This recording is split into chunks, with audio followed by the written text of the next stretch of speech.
Bonjour et bienvenue sur ma chaîne. Je vous retrouve aujourd'hui pour vous donner le sort du nouage d'aiguillette qui sera réalisé par l'épouse. Il existe en effet une autre raison de nouer l'aiguillette d'un homme, c'est lorsque l'on veut garder l'exclusivité de son amour. Une épouse trompée, par exemple, jette ce sort pour que son mari ne puisse pas recommencer. Et une femme jalouse pour que l'homme qu'elle aime n'en regarde jamais une autre qu'elle. Le nouage d'aiguillette peut en effet empêcher un homme d'avoir des rapports sexuels avec toutes les femmes, sauf avec celles qui jettent le sort. Cette magie très ancienne est toujours utilisée aujourd'hui avec succès.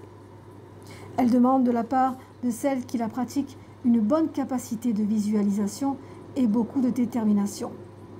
Mais en général, les femmes très amoureuses n'en manquent pas.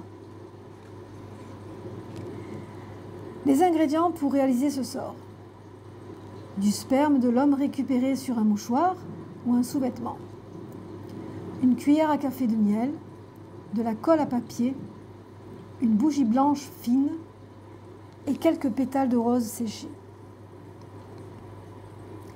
Laissez au sperme que vous avez recueilli le temps de sécher sur l'étoffe. Puis, si vous devez découper celle-ci en carrés, arrangez-vous pour le faire avec les doigts ou les dents, mais pas avec une paire de ciseaux ni un couteau. Prélevez quelques fils dans le carré du tissu, les plus longs possibles, puis badigeonnez la surface du tissu d'un peu de miel et de colle à papier. Posez dessus les pétales de rose. Ensuite, enroulez le carré de tissu en diagonale, assez serré pour qu'il puisse entourer plusieurs fois la bougie en spirale. Enfin, fixez-le avec les fils que vous en avez retirés.